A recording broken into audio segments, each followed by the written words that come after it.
Ann Widdecombe got the easy way out. Bits of donkey everywhere. IDF said the donkeys were harbouring weapons. If my nan wants to get Bukkake by Pol Pot in hell, let her fucking have at it as far as I'm concerned.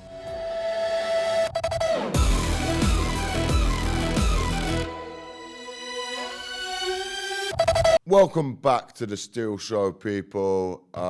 Sad way to start the show today. Some very, very sad news during the week. The death of Ann Widdecombe, a big supporter of the Steel Show. A university worker said she hoped Ann Widdecombe screamed in agony, has said she won't delete the post after it became clear the ex-Reform spokeswoman was killed. Aberdeen University has sought to distance itself. Why, coward? Aberdeen University has sought to distance itself from Heather Herbert, a web developer at the Scottish University who reacted to news reports of the politician's death on a BlueSky account. The posts, which have not been deleted, were made before police announced they were treating Miss Widdecombe's death as a murder. Now, that's when I'd go, oh, fuck. Because Ann Widdecombe, it was announced she died, and then it came a murder, which is sad, tragic, horrific, awful. Not that death without isn't, but I would at that point be like, oh, I better take those tweets down. Herbert told the Metro she had received many death threats since the post. Yeah, you tweeted about someone being murdered, and now you're saying, that time I was horrific about someone's murder. People then sent me death threats on the internet. So who's the real victim here? The person who got murdered. To go out there after somebody has died and go, I hope they were handcuffed screaming in agony, and not delete it after everyone's mad at you. That's an all-time fucking move. I'm going to say, I've deleted stuff about footballers when they've scored a goal. When they've said, I tweet stuff about some footballers, they signed for Crystal Palace. I go back, I delete those tweets. If I had tweeted, and I hope she was handcuffed screaming in agony, I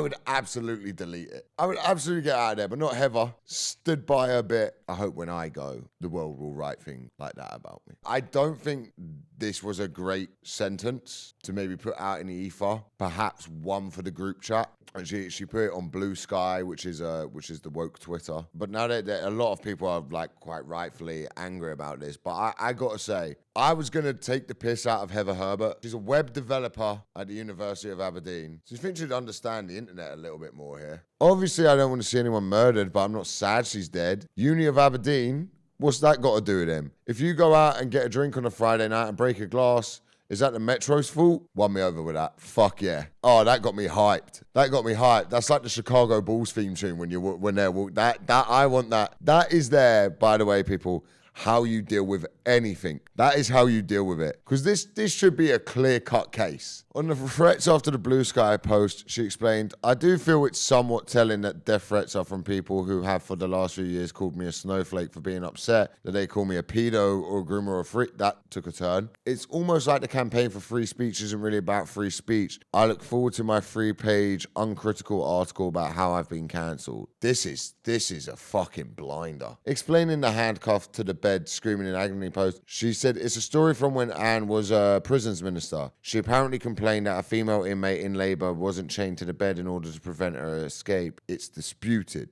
Look, I see this Heather person's point. I see it's like, a sort of fuck you to this ode of right-wing free speech. But what did you think was going to happen when you, the trans woman, tweeted you hoped she was chained to her bed screaming in agony about a lady that died that was on Strictly Come Dance? I think the way you've doubled down on this is one of the all-time funniest things ever. This is what happens though. People die and people talk shit online because I think people are so used to the internet talk now where there isn't much repercussion. Like, this is going out the day after my nan's funeral, and I'm aware I'm gonna put up a thing on Instagram tomorrow of a story of me at my nan's funeral, and someone will reply something like, she's getting absolutely gangbanged by Genghis Khan in hell right now, and I just have to take it. Someone's gonna write, your nan is getting Bukkake'd by Pol Pot in hell. And I just have to go, yeah, maybe she is. Maybe that could be going on. If my nan wants to get Bukkake'd by Pol Pot in hell, let her fucking have at it as far as I'm concerned. It don't concern me. We send the Widdecombe's our condolences, especially Josh. This is, I'm looking forward to him bringing this up on Parenting Hell. I can't believe that she was murdered. It's absolutely crazy. She was brutally murdered, Rob. Brutally murdered.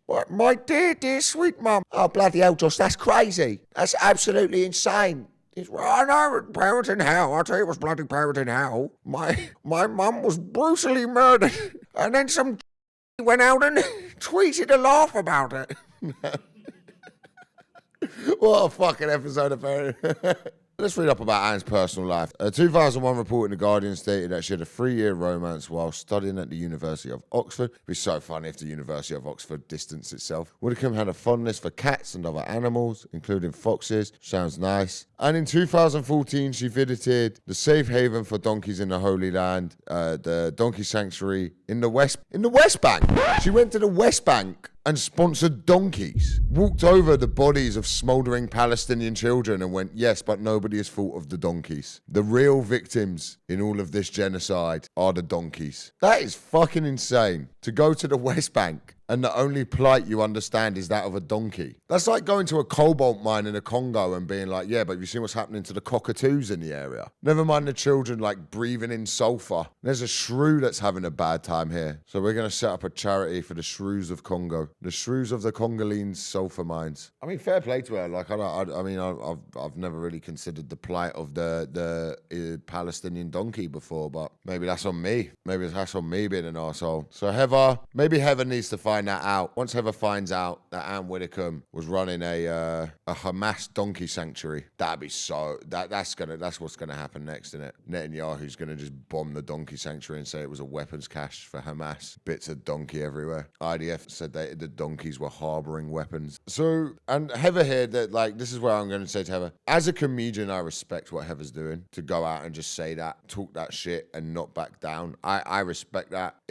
I love the fact that the best way of dealing with something I've ever seen is from a web developer from Aberdeen University. Because comedy now, like, it's just influencers. People. I don't know what to tell you. It's literally just influencers. Like you go to a gig now and 4 of the 6 comedians going on will have been going for 8 months and they're working up for their nationwide tour because they've got 1 million followers. They don't even have proper mic technique and they will be booked ahead of you. That's going to be what comedy goes. You don't think the people who produce this show would fucking love to replace me with HS Tiki Toki? Do you not think they would? The people who do you understand how much they do for me here? And I'm aware if HS Tiki Toki went, I want to do that show, I would be blocked on all platform by it. They would have him in there in a heartbeat because that's what comedy is now. That's what it is. I was doing a show the other night and there was this girl, she had quite a lot of followers and she'd been booked MC in a room. Good room, was a hot room, loads of acts on doing well, and she went on and just was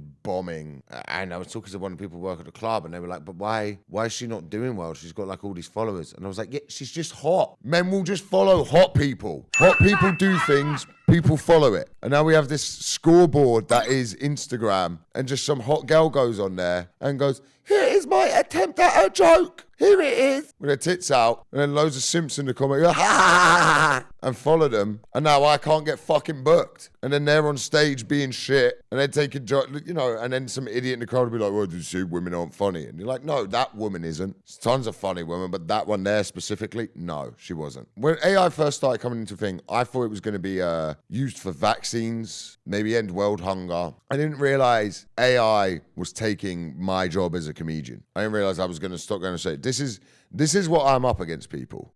You know you can't modify cars in California? Wait, what? You're not allowed to modify your car, but modifying your gender gets you a parade? Fuck Gavin Newsom! Oh, Trump already did. Like, at first I didn't know that was AI. And also, what's really, even in the AI world, the hack comedian still has to do like a gender joke. Even in AI is immediately hack. But this is what I mean. It's just this girl who puts up AI clips of her doing crowd work next to a guy in a yarmulke and a black woman who looks like Chris Rock. And I have to compete with this. I have to compete with that. That has 1.2 million views, by the way. And most of the views aren't us going, what the fuck is this? Can we look at the comments of this? Can we all just agree conservative women are hot and smart? We're done here. We're done. The guy commenting is going for the AI jailbait comedian. It's fucking over. How am I, as a comedian, meant to do anything anymore? What is the point of me working on material, going out and crafting it, when I could just put an AI video of a girl with Jewish guy and female Chris Rock in a shit heckle crowd work interruption situation and get 1.2 million views. And here I am, like the fucking idiot I am, going to comedy clubs, having to go on after an influencer who's already trying to give it a go and stinking the room out, spending the day writing the material, crafting on it, taking 6 months to get like a good bit together, like a good 20-minute bit, when I could just go on ChatGPT and go, sit me next to a Jew and have someone shout something out at me, make it funny, and make me hot. I'm from Tel Aviv, and this is hilarious. Are you people not pushing the boat out a bit far and make everything at the minute? All right, if I'm from Tel Aviv, wind your fucking neck in, okay? You're already up to a muck over there. We don't need you promoting this either. I wish I had a based girlfriend as hot as her. I only get the leftist baddies. Wait. Time out. Who is she? She's disgustingly gorgeous. Good God. I think this girl's 19, by the way. Like, these guys are just on the, yeah, man, I wish I had a based girlfriend. What goes on in the world of a man who is commenting on an AI video that he wished he had a based girlfriend? You see these grifters and these influencers. That's who they're attracting. Guys who comment things like that. You know, all these alpha male group, when they're out there doing press ups and the guys are commenting. That's who they are. You don't get lefty bad. No one gets lefty baddies. There's no such thing. That's someone's dad there. Someone's dad is commenting on AI videos of comedians doing a bit of crowd work. That guy there walks among us. They walk among us, people. This is what AI is going to do. It's going to kill so many art forms. It's going to be used by influencers who have no soul to generate views and clicks, and the entire internet is going to become unusable. And then we're just going to have to go back to more traditional bits of media. This is what is going to happen. And I'm just thrilled that Ann Widdecombe doesn't have to see that happen. She got out early. Could you imagine if that clip was the last clip Ann Widdecombe watched before dying? If that was the last thing Ann Widdecombe ever... Could you imagine if this was the last bit of media you ever took in? And I know that sounds fucked up, but if we've learned anything today, it's don't back down, double down. This has been my favorite episode of the Still Show so far, of just sheer nihilistic look at what my industry is becoming and made the death of a woman all about me.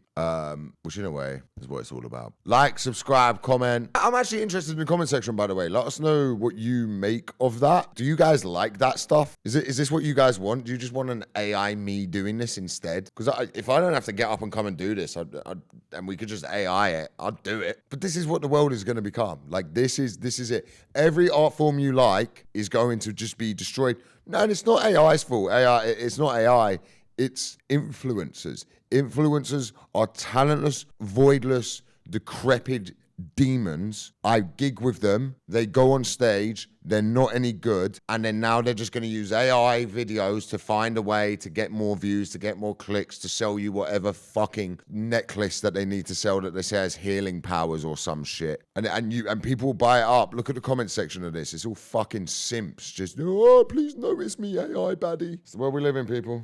Ann Widdecombe got the easy way out, in my opinion. Ann Widdecombe got the easy way out.